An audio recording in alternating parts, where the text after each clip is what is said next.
এখানে এখনো কিন্তু মনে হয় যে বাতির নিচে যেমন অন্ধকার থাকে, আমার এলাকাটা এখনো বাতির নিচে অন্ধকার হয়ে আছে।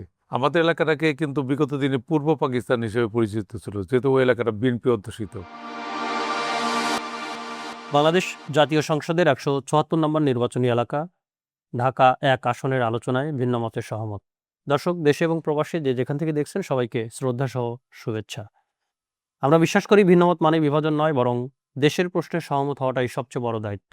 আসন থেকে রাষ্ট্র দায়িত্বের সংলাপ আয়োজনে আজ আমাদের সাথে সম্মানিত অতিথি হিসাবে উপস্থিত আছেন জনাব খন্দকার আবু আশফাক, সংসদ সদস্য ঢাকা 1 এবং ঢাকা জেলা বিএনপির সভাপতি। স্বাগতম আপনাকে। আপনাকে ধন্যবাদ, এবং দর্শকবৃন্দ পৃথিবীর যে যেখান থেকে দেখছেন সকলকে অভিনন্দন এবং ধন্যবাদ। আপনি কেমন আছেন? আলহামদুলিল্লাহ ভালো আছে। আপনি? আলহামদুলিল্লাহ ভালো আছি। আপনার আসনের মানুষ কেমন আছে? এইমাত্র তো আসলাম, দেখে আসলাম, খুবই ভালো আছে। উন্নয়ন হচ্ছে, তদারকি হচ্ছে, আগের চেয়ে অনেক ভালো। তা আপনি সরাসরি আপনার আসনের মানুষের সঙ্গে কথা বলে চ্যানেলের স্টুডিওতে এসছেন। আপনি আজকের কোনো একটি ঘটনা বলবেন যেটি আপনি আসতে, আসতে আপনার মাথায় ভাবাচ্ছে যে এই কাজটা করা দরকার, বা আপনার আসলে কি ধরনের তারা প্রত্যাশা করলো আজকের দিনে? আজকে বেসিক্যালি সকালে যেয়ে আমি 2টি রাস্তার উদ্বোধন করলাম, তারপরে উপজেলায় ঢুকে কৃষি সামগ্রী বিতরণ করলাম, তারপর জেলেদের জন্য মাছের পোনা এগুলো বিতরণ করলাম, বৃক্ষ বিতরণ করলাম। এরপর চলে গেলাম একটা ব্রিজ উদ্বোধন করতে, এটা নবগঞ্জে। ওটা শেষ করে দোহারে গেলাম। দোহারে যে একটি শহীদ মিনার, নতুন একটি শহীদ মিনার আমরা করতে যাচ্ছি, সেটার ভিত্তিপ্রস্তর স্থাপন করলাম। এই স্বাধীনতার বা বিগত 74 বছর পর, ভাষা আন্দোলনের 74 বছর পর এসে একটি আমরা শহীদ মিনার স্থাপন করলাম। এই শহীদ মিনারকে কেন্দ্র করেও কিন্তু অনেকে, যারা নাকি ভাষা আন্দোলনে রাষ্ট্রভাষা বাংলা চায়নি, যারা নাকি দেশটা স্বাধীন হোক এটাও চায়নি, তারা কিন্তু এখনো এই আমাদের কর্মকাণ্ড নিয়ে তারা কিন্তু মানে বিরূপ বক্তব্য রাখছেন। যেমন আপনি বললেন যে সহমত চাই, ভিন্ন মত নয়, কিন্তু আমরাও চাই যে গঠনমূলক সমালোচনা হোক। গঠনমূলক সমালোচনা না হয়ে যদি সরকারকে পিছে টেনে ধরা হয়, তাহলে কিন্তু দেশ আগাবে না। আর দেশ যদি না আগায়, তাহলে জাতির ভাগ্য কোনোদিন বদলাবে না। তাই আমি এই কাজগুলো করার পর আমি যখন ঢাকা আসছিলাম, তখন আমার মনে হচ্ছিল যে রাস্তা দিয়ে আসতে আসতে প্রতিটি বাজারের মধ্যে আটকে যাচ্ছি, প্রতিটি বাস স্টেশনে আটকে যাচ্ছি। তার মানে যে জ্যামজটটা এত প্রকট যে ঢাকা থেকে 35 কিলোমিটার দূরে নবগঞ্জ অবস্থান, 40 কিলোমিটার দূরে দোহারের অবস্থান। সেখান থেকে আসতে আমাকে 2 ঘন্টা 2.5 ঘন্টা সময় লেগে যাচ্ছে।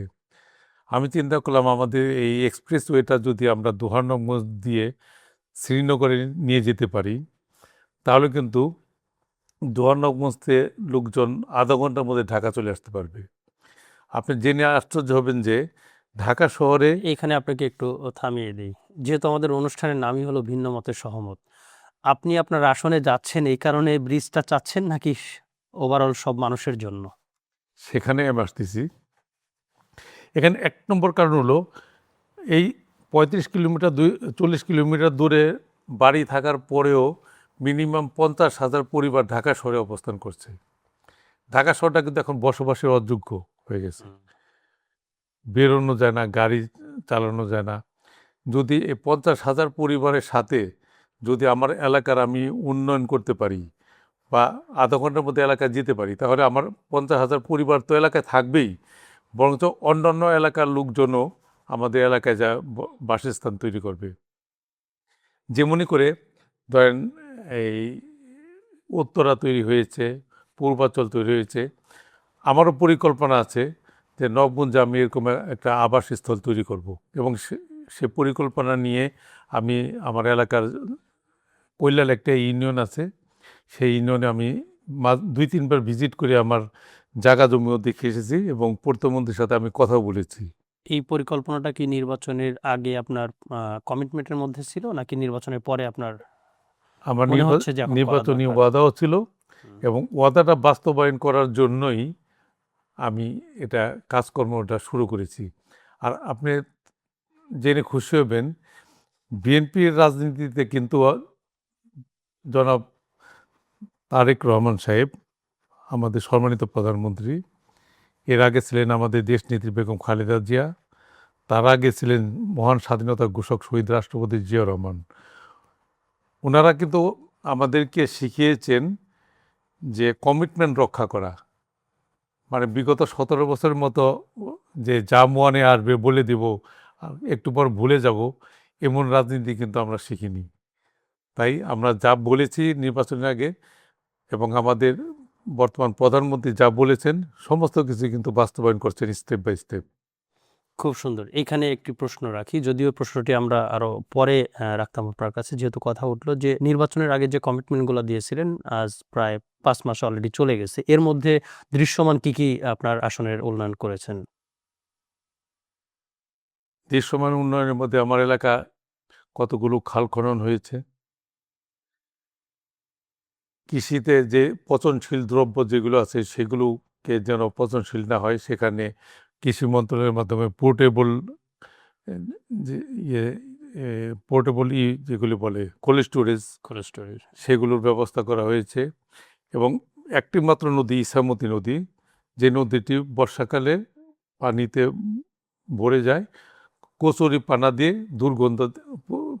দুর্গন্ধ হয়ে যায়, সেটাকে খনন করে বেড়িবাঁধ আছে একটা, বেড়িবাঁধের মধ্যে সুইচ গেট করে পদ্মার সাথে একটা সংযোগ করে দেওয়ার একটা পরিকল্পনা আছে এবং সেটি অলরেডি ডিপার্টমেন্টকে সাথে নিয়ে আমি ভিজিট করেছি এবং ডিপার্টমেন্ট সেটা করতে সম্মত হয়েছে।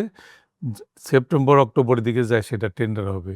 অলরেডি শুরু করে দিয়েছেন? অলরেডি কর্মকাণ্ড শুরু হয়েছে এবং প্রসেসিং হচ্ছে। তারপর আপনি ধরেন আমি নির্বাচনের আগেই নবগঞ্জে প্রায় ঢাকা প্রজেক্ট নামে এলজিডিতে একটা প্রজেক্ট আছে, সেখানে 100-র মতো রাস্তা আমি অলরেডি সেখানে আমি প্রস্তাব করেছিলাম এই রাস্তাগুলো করা দরকার। নির্বাচনের আগে তো আমি প্রস্তাব করার কেউ না, আমি সাধারণ একজন জনগণ, কিন্তু সরকারি উচ্চ পর্যায়ে যেহেতু আমি ঢাকা বিশ্ববিদ্যালয়ে লেখাপড়া করেছি, ঢাকা বিশ্ববিদ্যালয়ে যারা লেখাপড়া করেছে তাদের ম্যাক্সিমাম কিন্তু সরকারি বিভিন্ন জায়গায় জব করেন বা সার্ভিসে আছেন। এই কারণেই তাদের সাথে আমার একটা সুসম্পর্ক আছে। সেই সুসম্পর্কের কারণেই তাদের কাছে আমি এই অ্যাপ্রোচগুলো করতে পেরেছি যে আমার এলাকায় এই জিনিসগুলো প্রয়োজন, যেমন নদী খননটা, তারপরে এলজিডিতে কাজগুলো, তারপর আমাদের একটি মাত্র রুট জেডকেডি বলে জিঞ্জিরা, কেরানীগঞ্জ, দোহার, নবগঞ্জ, শ্রীনগর, এই রাস্তাটা 4 লেন করে যেন বাজারগুলিতে যেন বাজার সৃষ্টি না হয়, যানজট না হয়, 4 লেন করার একটি পরিকল্পনা নিয়েছি এবং সেটা অলরেডি আমি যোগাযোগ মন্ত্রণালয় সে ব্যাপারে আমি চিঠি লিখেছি। তার মানে আপনি অফিসিয়ালি আসলে সংসদের দায়িত্বভার নেয়ার আগেই আপনার আসনের হয়ে কাজ এই করতেছেন। সুযোগটা আমার হয়েছে যে আমি নির্বাচিত হই আর না হই, আমি মনোনয়ন পাই আর না পাই, সেটা বড় জিনিস না। আমার এলাকার লোক ভালো থাকুক, এটা আমার দীর্ঘদিনের চাহিদা। যেহেতু আমি 2 বার উপজেলার চেয়ারম্যান ছিলাম, তখন আমি অনেক কাজ করার চেষ্টা করেছি, কিন্তু প্রতিকূলতা অবস্থার কারণে অনেক কিছু করতে পারিনি। ধন্যবাদ। আপনার আসন সবচেয়ে বেশি পরিচিত কি দিয়ে? আমার আসনে সবচেয়ে বেশি পরিচিত হলো ওখানে যেমন পাশে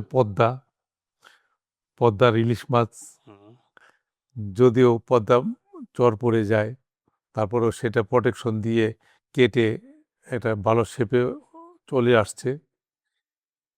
আমাদের আসলে শস্য দ্রব্য যেমন মিষ্টি কুমড়া, লাউ, বেগুন, বিভিন্ন সবজি, এগুলো উৎপাদন হয়। আমাদের এলাকায় তাঁত শিল্পটা অনেক উন্নত। তাঁত শিল্প একটা সময় আমাদের এলাকা থেকে যে লুঙ্গি, শাড়ি, গামছা এগুলো তৈরি হতো, এগুলো বিদেশে রপ্তানি হতো। কিন্তু কালের পরিক্রমায় এগুলি এখন মানে মোটামুটি বন্ধই হয়ে গেছে। সেই শিল্পটাকে আমরা আবার নতুন করে গড়ে তুলতে চাই। আমাদের এলাকায় কিন্তু প্রচুর ভূমি আছে, কিন্তু সেগুলো সেটা প্রোডাক্টিভ কাজে যে লাগাবো সেই ধরনের কর্মকাণ্ড ইতিপূর্বে হয়নি। কেউ যদি এক কথায় জানতে চায় যে আপনার আসনের এই বিষয়টা বললে সবাই চিনবে যে এটা আসলে ঢাকা ১ আসন, এরকম কি শব্দ আছে আপনার আসনের?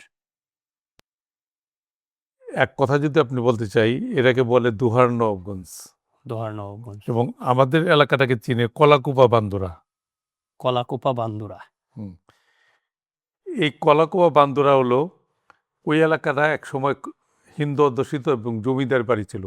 আপনি এখনো যদি ওই এলাকায় যান দেখবেন যে বিশাল বিশাল বাড়ি এবং অনেক সুন্দর সুন্দর স্পট আছে, পিকনিক স্পট আছে। আপনি একবার গেলে মনে হবে যে পরবর্তীতে ফ্যামিলি নিয়ে আবার যান। খুব সুন্দর, এই ধরনের দৃষ্টিনন্দিত অনেক কিছু খুব আছে। সুন্দর। আমরা সেটার সাথে আমরা একটু জানতে চাই যে আপনার এই মুহূর্তে ২০২৬ সালে আপনারা এখন দল ক্ষমতায়। আপনার সম্ভাবনাগুলা কি, কি আপনার আসনের মধ্যে? এবং সেই সাথে কি, কি সমস্যা রয়েছে সেগুলো আপনি কথা বলবেন। দেখেন, ঢাকা থেকে ৩৫ কিলোমিটার দূরে হলো নবগঞ্জ প্রপার, কিন্তু ২৫ কিলোমিটার দূরে থেকে নবগঞ্জে শুরু হয়ে গেছে। এখানে এখনো কিন্তু মনে হয় যে বাতির নিচে যেমন অন্ধকার থাকে, আমার এলাকাটা এখনো বাতির নিচে অন্ধকার হয়ে আছে। কারণ বিগত ১৭ বছরে আমাদের এলাকাটাকে কিন্তু বিগত দিনে পূর্ব পাকিস্তান হিসেবে পরিচিত ছিল, যেহেতু ওই এলাকাটা বিএনপি অধ্যুষিত। আওয়ামী লীগেরকে পূর্ব পাকিস্তান বলতো, কারণ বিএনপি যে ভোটে পাশ করতো আওয়ামী লীগ তার অর্ধেক ভোটও পাইতো না। এই কারণে ওই এলাকার উন্নয়ন কিন্তু কম হয়েছে। আর বিগত দিনে যিনি ওখানে এমপি ছিলেন তিনি তো হেলিকপ্টারে করে যেতেন। এলাকার মানুষ তাকে ভালোভাবে চিনতো না, দেখতো না। এমনকি আমারও কখনো তাকে কাছে থেকে দেখার সৌভাগ্য হয়নি। এমনই একজন নেতা ছিলেন, তিনি তো সারাক্ষণ টাকা নিয়ে চিন্তা করত, লুটপাট নিয়ে চিন্তা করত, এবং দেশ থেকে লক্ষ লক্ষ কোটি টাকা পাচার করে বিদেশে পাঠিয়েছেন। দেশের এলাকার উন্নয়ন কিভাবে করবেন? এর জন্য আমার এলাকা অনেক অবহেলিত। আমার আমার একমাত্র চাহিদা যে ওখানে আমি গ্যাস নিতে চাই। গ্যাস যদি নিই তাহলে সেখানে ইন্ডাস্ট্রি গড়ে উঠবে। ইন্ডাস্ট্রি যদি গড়ে ওঠে ওখানে দোকানপাট গড়ে উঠবে, ওখানে বসতি গড়ে উঠবে। তার মানে একটা গ্যাস গেলেই কিন্তু ওখানে 50% কাজ আমার এলাকার হয়ে যায়। মানে নতুন একটা শহর গড়ে উঠবে। আর ঢাকা শহর তো এক্সটেনশন করতে হবে 2 দিন আগার পরে। কিন্তু এই গ্যাস নেয়াটা খুব বড় চ্যালেঞ্জ দেখতে পাচ্ছেন না? উম, কারণ সরকারিভাবে আমরা যতটুকু জানি যে গ্যাস বন্ধ আছে এখন বা তো নাই। গ্যাস আপনার আপনাদের পর্যাপ্ত যতটুকু প্রয়োজন ততটুকু নেই, কিন্তু আমাদের বর্তমান চেয়ারম্যান এবং প্রধানমন্ত্রী জনাব তারেক রহমান সাহেব, উনি যে ডাইনামিক সিদ্ধান্তগুলো নিচ্ছেন একটার পর একটা, হুম। এতে করে গ্যাস আমাদের পেতে খুব বেশি দেরি হবে এটা আমি মনে করি না। আমি আশাবাদী আমি 2 বছরের মধ্যেই গ্যাসের পরিকল্পনাটা মাথায় নিলে খুব বেশি কিছু নেওয়া হবে না। সেই পরিকল্পনা নিয়ে আছি। আর আমার নদীপথ যদি সুগম হয়, আমার গ্যাসের পথ যদি সুগম হয়, ওখানে যদি আমি ইন্ডাস্ট্রি গড়ে তুলতে পারি, তাহলে ধরেন ঢাকা থেকে আশুলিয়া কত দূর, গাজীপুর কত দূর, এদিক দিয়ে শত শত হাজার হাজার ইন্ডাস্ট্রি গড়ে উঠেছে, অথচ আমাদের এলাকায় ভালো একটা বাড়ি পর্যন্ত নেই। তাহলে গ্যাসটাই আমাদের মেইন এখন জিনিস, এবং গ্যাসের অভাবে আমরা এই জিনিসগুলো উন্নয়নগুলো করতে পারছি না। এবং গ্যাস হলে ওখানে ইন্ডাস্ট্রি হওয়ার অনেক সম্ভাবনা রয়েছে। সেটি বলে গেলাম, ইন্ডাস্ট্রি হবে, ইন্ডাস্ট্রি হলে বসতি হবে, আমাদের লোকজনের কর্মসংস্থান হবে, দোকানপাট হবে, মানে একটার সাথে ধন্যবাদ। অনেকগুলো জিনিস আবারও রিলেটেড। সেম প্রশ্নে আসি। এই যে সম্ভাবনাগুলার কথা বললেন আপনি, এই ৫ মাসে এই সম্ভাবনাগুলা কাজে লাগানোর জন্য আপনি কোনো পদক্ষেপ অলরেডি গ্রহণ করেছেন যেটি বাস্তবায়নের পথে? আমি সংসদে আমার প্রথম বক্তব্যেই কিন্তু আমার এই সমস্যাগুলো কথা বলে গেছি। যতগুলি সমস্যার কথা বললাম, সবগুলো সমস্যা আমি বলে গেছি, এবং প্রতিটি দপ্তরে আমি অলরেডি জিও দিয়েছি যে আমার এই প্রয়োজন। সেই অনুযায়ী কিন্তু দেখেন, আজকে সরকারের 5 মাস হয়েছে মাত্র। আমাদের এখানে 2টি হাসপাতাল আছে 50 বেডের, এই ৫ মাসের মধ্যে কিন্তু ২টি হাসপাতাল অগ্রাধিকার ভিত্তিকে আমার জিওর উপর নির্ভর করেই ২টি হাসপাতাল গতকাল ১০১ বেডের হাসপাতালে পরিণত হওয়ার ঘোষণা হয়েছে। গতকাল হয়েছে এবং আচ্ছা। কিছুদিনের মধ্যেই টেন্ডার হবে এবং ১০১ বেডের হাসপাতাল যখন হবে তখন পর্যাপ্ত ডাক্তারের প্রয়োজন হবে, নার্সের প্রয়োজন হবে, তারপরে অ্যাম্বুলেন্সের প্রয়োজন হবে, কর্মচারী প্রয়োজন হবে, যত যা প্রয়োজন হবে সব কিছুর জন্যই আমি অলরেডি অ্যাডভান্স চিঠি দিয়েছি। আমার হাসপাতালের সাথে সাথে এই জিনিসগুলো আমার প্রয়োজন। ধন্যবাদ। তার মানে এই ৫ মাসের মধ্যে আপনি যে কাজগুলো অলরেডি কমিটমেন্ট দিয়েছিলেন নির্বাচনের আগে সেগুলো অলরেডি বাস্তবায়নের পথে। ম্যাক্সিমামগুলোই আমি কার্যক্রম শুরু করেছি। বাস্তবায়ন তো ১৭ বছর তো এটা তলাবিহীন ঝুড়ি হিসেবে পরিণত হয়েছে। এখন তো অর্থনীতি আস্তে আস্তে চাঙ্গা হচ্ছে। আর আমি যদি রাতারাতি সব কিছু করতে চাই তাহলে এটা সম্ভব না। এটার জন্য সময় দিতে হবে। তবে একটা জিনিস আমি নিশ্চিত, আমাদের বর্তমান প্রধানমন্ত্রী জনাব তারেক রহমান সাহেব উনি যে ঘোষণাগুলো দিয়েছিলেন এটাকে নিয়ে কিন্তু একসময় অনেকে উপহাস করতেন। বিরোধী দলে যারা আছেন তারা বা সুধী সমাজ যারা আছেন অনেকে উপহাস করতেন যে কি করে সম্ভব, কিন্তু সম্ভব যে তিনি তা কিন্তু প্রমাণ করে দিচ্ছেন। তিনি ফ্যামিলি কার্ড শুরু করেছেন। এই বছরে ৪১,০০০ লোককে পরিবারকে ফ্যামিলি কার্ড দিবেন। ৪১ লক্ষ লোককে ৪১ লক্ষ ফ্যামিলি কার্ড দিবেন। ৪১,৫০,০০০ পরিবারকে কৃষক কার্ড দিবেন। যুবকদের জন্য যুব কার্ড দিবেন। আলেম ওলামাদের জন্য অলরেডি সম্মানী ভাতার ব্যবস্থা করেছেন। খাল খনন প্রকল্প শুরু করেছেন। অলরেডি আমাদের এলাকায় ২০টার উপর খালের টেন্ডার হয়ে গেছে, যাতে করে আমাদের মৎস্যজীবীরা তাদের কর্মসংস্থানের ব্যবস্থা করতে পারে এবং কৃষকরা তাদের পানির মাধ্যমে, খালের পানির মাধ্যমে তাদের সেচের ব্যবস্থা করতে পারে। সে পরিকল্পনাগুলো কিন্তু আমার এলাকায় করা হয়েছে। এবং প্রধানমন্ত্রী যে যুবকদের জন্য প্রতিটি ইউনিয়নে একটা করে খেলার মাঠের ব্যবস্থা করবেন ঘোষণা দিয়েছেন। উপজেলা পর্যায়ে একটি করে স্টেডিয়ামের ঘোষণা দিয়েছেন এবং আমরা কিন্তু অলরেডি জমি দেখা শুরু করেছি কোথায় এগুলো করা যায়। তার মানে উনি যে নির্বাচনের আগে যে ঘোষণাগুলো দিয়েছেন তার সব কিছুই কিন্তু পর্যায়ক্রমে বাস্তবায়ন করছেন।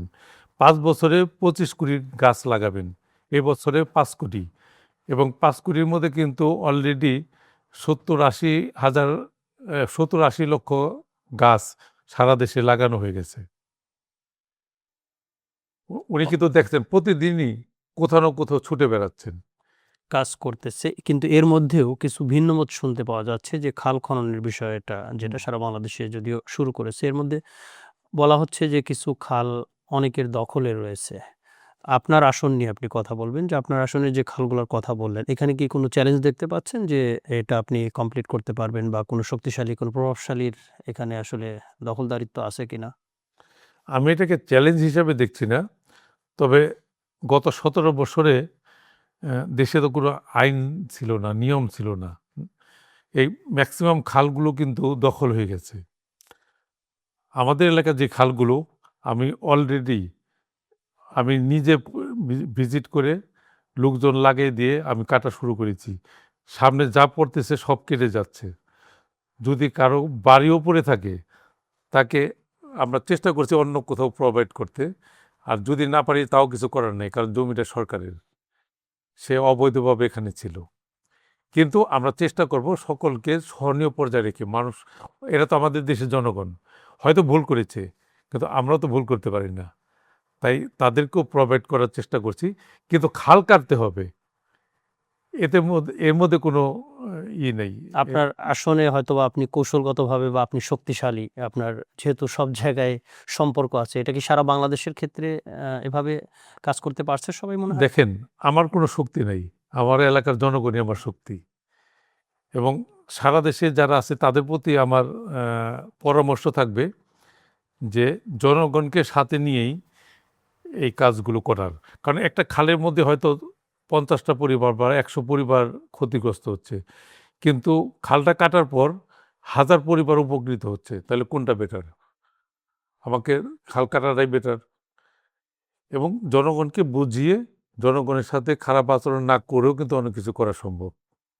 মানে এখন পর্যন্ত কোনো বাধার সম্মুখীন বা কোনো ভিন্নমতের সম্মুখীন হননি আপনি? কিছু কথা তো আসেই, যে ক্ষতিগ্রস্ত হয় সে এটা ওটা বলতে চায়, তাকে তখন আমার বুঝটা তখন আমাকে ফেস করতে হয় যে না, তোমাকে আমি বিকল্প ব্যবস্থা করব। ধন্যবাদ। আজকের আবু আশফাক এবং নির্বাচনের আগের খন্দকার আবু আশফাক, এই দুইয়ের মধ্যে পার্থক্যটা কি? আমি আর কোনো পার্থক্য দেখছি না। আমি আগে যেমন ছিলাম এখন তেমনি আছি, তবে